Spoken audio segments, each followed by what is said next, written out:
தூய John France அரசர் 11ஆம் லூயிஸ் மற்றும் அரசி சார்லஸுக்கு மகளாக பிறந்தார்.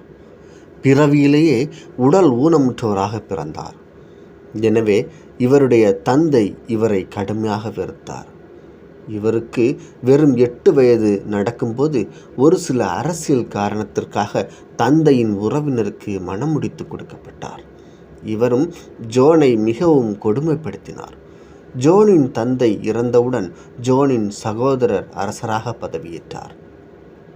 இவரை சதித்திட்டம் தீட்டிக் கொள்ள ஜோனின் கணவர் திட்டமிட்டிருந்தார். இதை அறிந்த அரசர் ஜோனின் கணவருக்கு கொலை தண்டனை வழங்கினார். தன் கணவர் கொடுமைக்காரராக இருந்தாலும் கணவருக்காக தன் சகோதரரிடம் பரிந்து பேசி தண்டனையிலிருந்து தப்பிக்க வைத்தார். எனினும் கொடுமைகள் தீர்ந்தபாடில்லை. மீண்டும் மீண்டும் கணவரின் கொடுமைக்கு உள்ளானார். கணவரும் ஒரு நாள் அரசராக பதவியேற்றார்.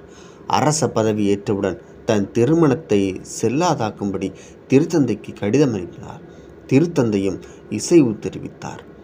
ஜோனும் எதிர்ப்பு தெரிவிக்கவில்லை. கணவரிடமிருந்து விலகி கடவுளோடு தன்னை இணைத்து கொண்டார்.